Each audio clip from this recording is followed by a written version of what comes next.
Hi everyone.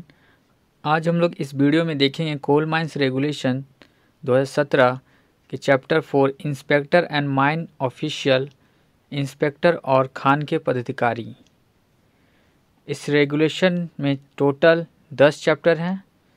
26 to 36 regulation इस chapter में आते हैं, चैप्टर 4 में।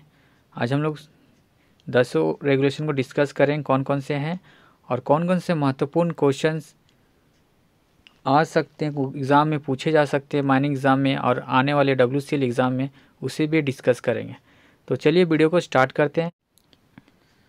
चैप्टर 4 का पहला रेगुलेशन है regulation number 26, qualifications of inspector, इंस्पेक्टरों की योग्यताएं।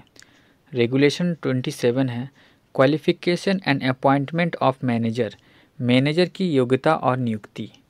रेगुलेशन नंबर 28 है चार्ज रिपोर्ट ऑफ मैनेजर्स, मैनेजरों की चार्ज रिपोर्ट।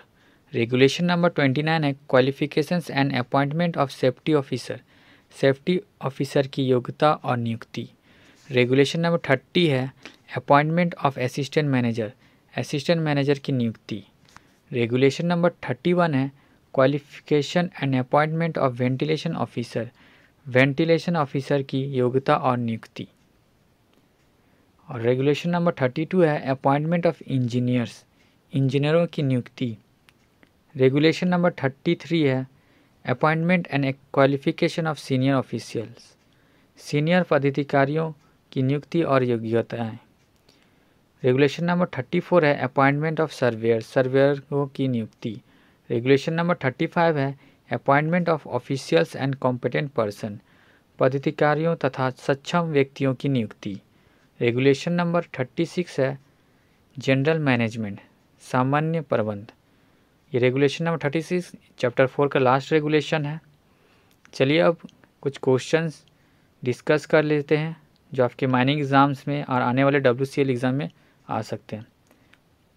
पहला क्वेश्चन है मैनेजर बनने के लिए न्यूनतम आयु कितनी होती है?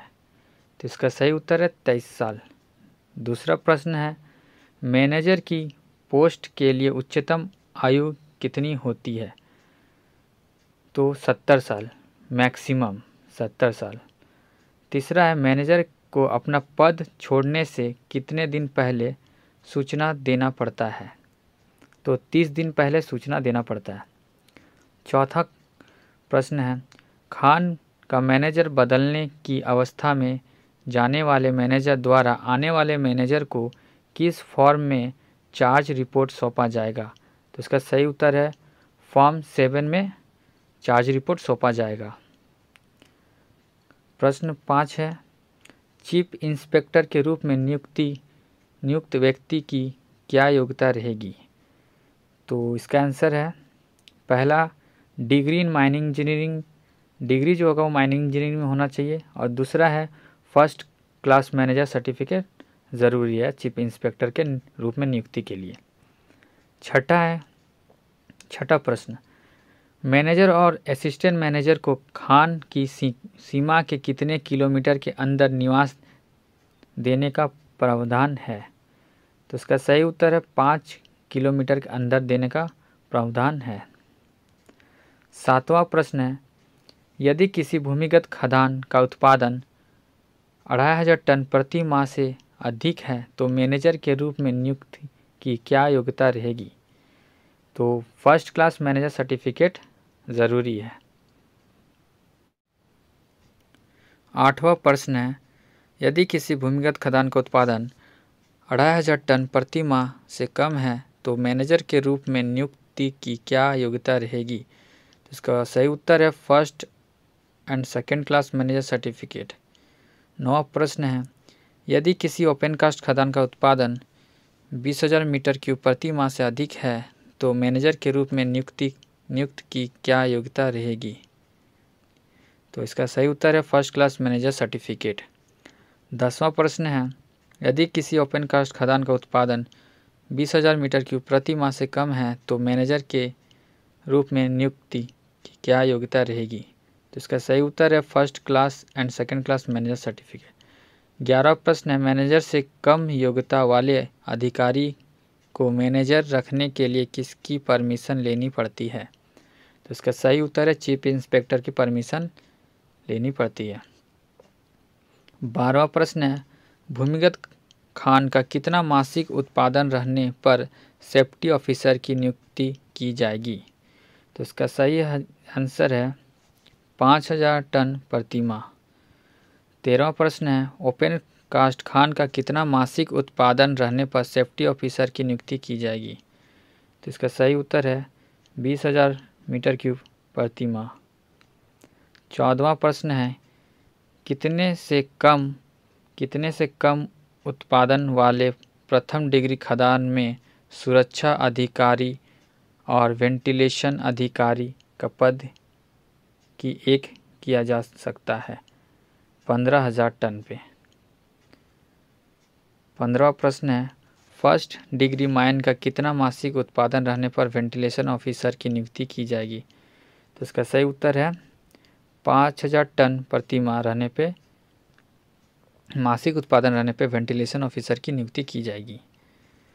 16वां प्रश्न है, सेकेंड और थर्ड डिग्री माइन का कितना मासिक उत्पादन रहने पर वेंटिलेशन ऑफिसर की नियुक्ति की जाएगी? तो इसका सही उत्तर है 2,500 टन प्रति माह। 17वां प्रश्न है, इलेक्ट्रिक इंजीनियर कब नियुक्त किया जाता है?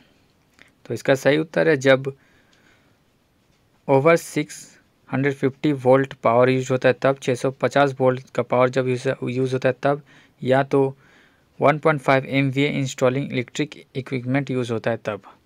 18वां प्रश्न देख लेते हैं, मैकेनिकल इंजीनियर कब नियुक्त किया जाता है? तो इसका सही उत्तर है 1500 हॉर्स पावर। जहाँ पे 1500 हॉर्स पावर का मशीन यूज़ हो रहा है वहाँ पे मैकेनिकल इंजीनियर हम लोग नियुक्त करते हैं।